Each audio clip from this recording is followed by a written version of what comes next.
It's time for some ORC rallying in EAWRC. We are back for the final 5 rounds of the season. Now, in my last video, I showcased the highlights from my runs from rounds 4 to 7, and the video before that were the first 3 rounds. The first 3 rounds were really smooth for us. We picked up a win and 2 further podiums. The next 4 rounds afterwards were a bit more of a mixed bag. We did pick up a few podiums, but we also finished outside the podium a couple of times. So not the most ideal 4 rounds, but still, nevertheless, heading into round number 8, we are still the championship leader, albeit by a small margin of about 17 points. It's been a real close championship fight so far, and another thing I want to mention is the fact that in the first 7 rounds, we have had 7 different rally winners. Formula 1 2012 intensifies. And despite us still being in the championship lead, with a small gap of 17 points, we can't relax now in the final 5 rounds, especially knowing what the next 5 rounds will offer us. So we really need to be at the top of our game and minimize mistakes. Now in this video, I will be showcasing how I did in rounds 8 and 9,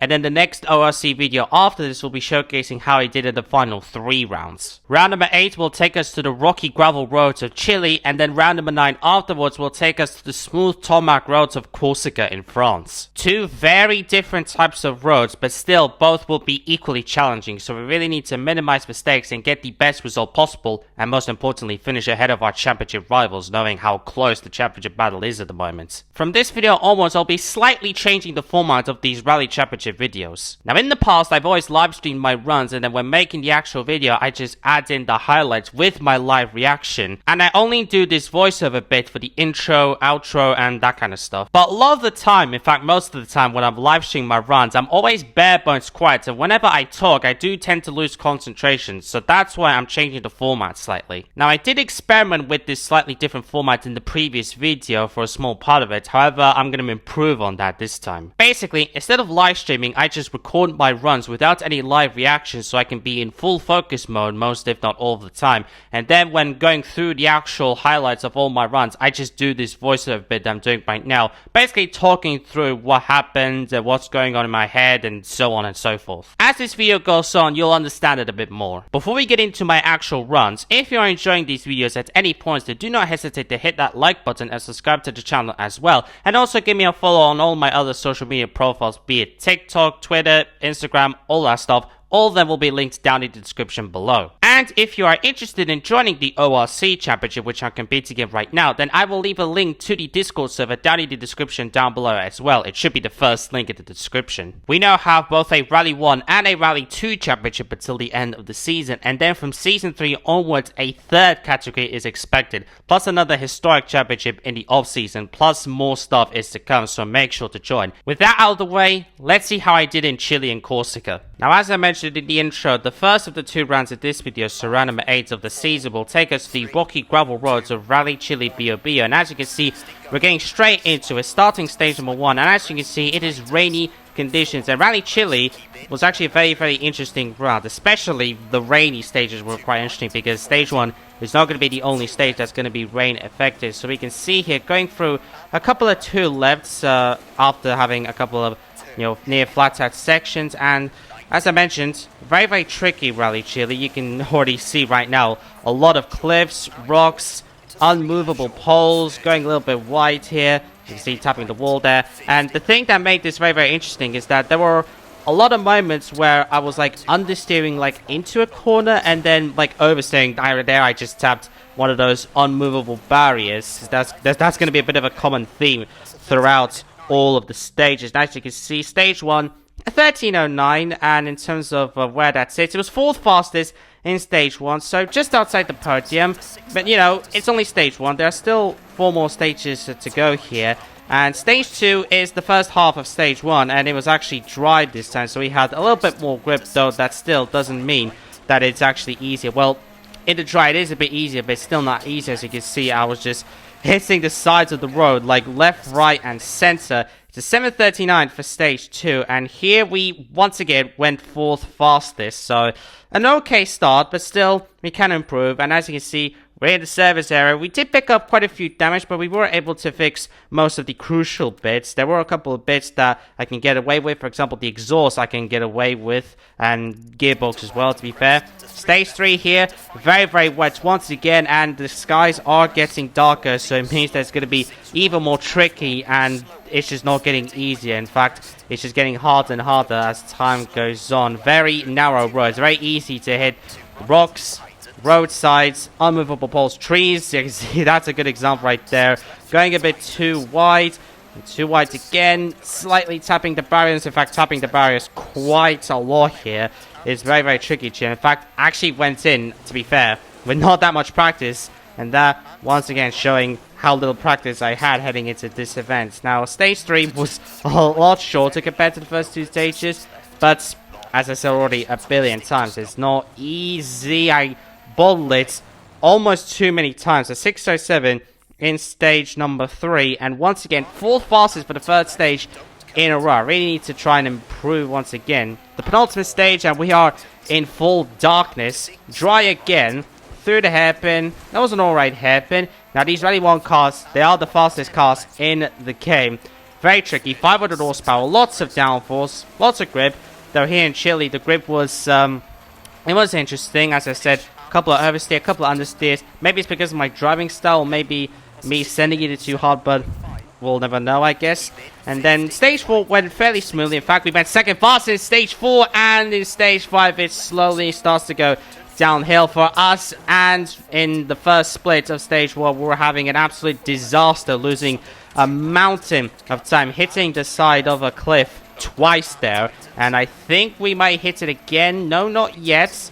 And okay, there we go. We hit the side of the road once again, and so we didn't lose as much time in stage 5 as I initially thought there live, but still, as you can see, there are too many moments where I just sent it too hard, hit the wall, damaged the car, probably affected the performance. And in stage 5 we got a 542, and that would actually be 5th fastest in that stage. And in the overall leaderboards at the end of stage 5, we would eventually finish 4th, once again outside of the podium. Now, on the plus side, we did finish ahead of our main championship rival in this event, so we would have extended our championship lead if the power stage points didn't exist. And unfortunately, our main championship rival did finish ahead of us in the power stage. But what's actually interesting is that when adding up all the points scored in Rally Chile, we actually both scored 13 points each. And that means that heading into round number 9 in Corsica, the gap between ourselves and second place still remains the same as it was before Chile, so 17 points. However, a couple of guys behind us in the standings did catch up a little bit, so we do need to watch out for them as well. With Chile now out of the way, we can now head into round number 9, which is the Tour de Corsica in France. Now, this is actually a fictional rally in EAWRC. I think it's called Rally Mediterraneo.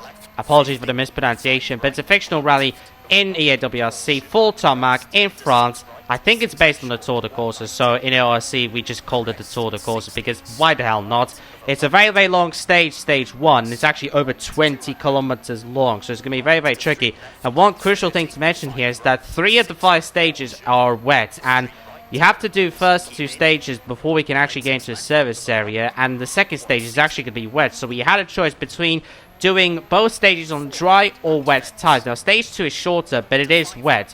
And after doing practice, I decided to do stage 1 here on the wet weather tires, as you can see here.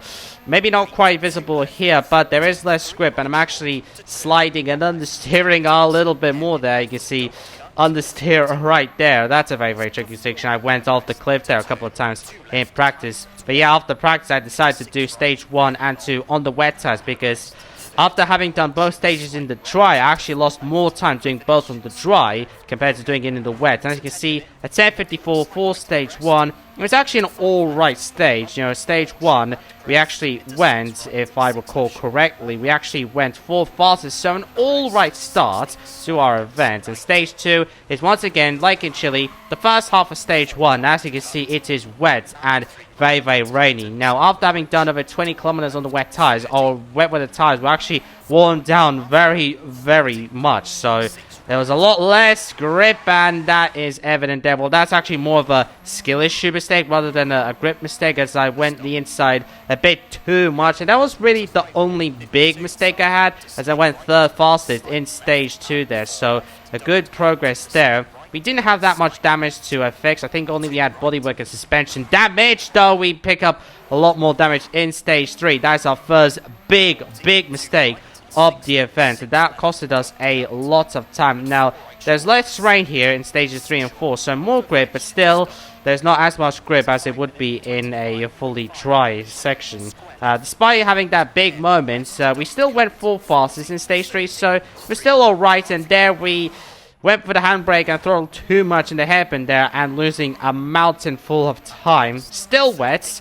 Yeah, you can see there were wet patches there. Very narrow, and once again, even bigger bottle, sending it too hard on slightly more tires in the wets, losing us a lot more time. And the hybrid boost is very, very powerful, so you gotta be careful about that. Don't know why that flash thing, don't know if you saw it, there was a little bit of a weird glitch there in the recording, but we'll leave that, I guess.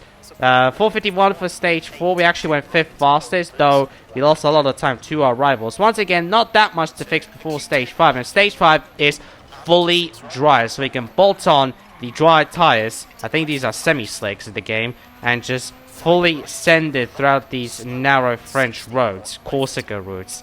I think this is based on the Tour de Corsica, though I can't be 100% sure about that.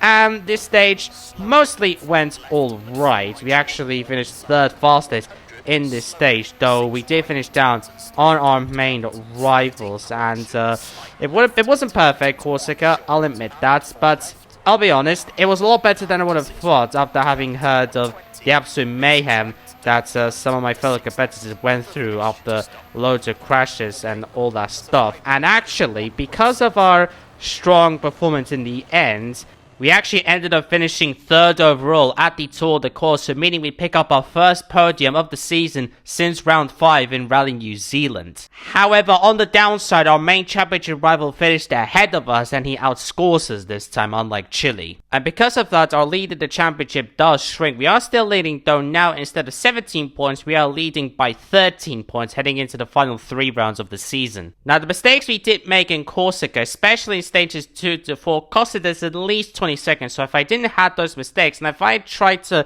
do the same time that I did in practice, I probably would have just about bit my championship rival. Maybe I would have finished just behind. But either way, we did lose some ground, but we are still leading the championship, but we can't be comfortable. There's still 3 rounds to go. Anything can happen. Just like in rounds 4 to 7, a bit of a mixed bag in Chile and Corsica, though we did return to the podium once again, and we're still holding on to a championship lead, so that I can be alright with. With 3 rounds to go, and with the championship being this close as it is right now, we really need to be at the top of our game and minimize the amount of mistakes we make. In fact, we should probably make no mistakes at all, but you get the idea. I'm going to leave it here for now, though. Thank you very much for watching, and if you enjoyed this video at any points, then like I said, do not hesitate to hit that like button, subscribe as well, hit that bell button to be notified of future videos, follow me on all my other social media profiles, and if you're interested in joining the ORC, link to the Discord server down in the description down below. We are going to be expanding in Season 3, more is to come, but I'll leave it here for now. Thank you for watching, until the next video, goodbye.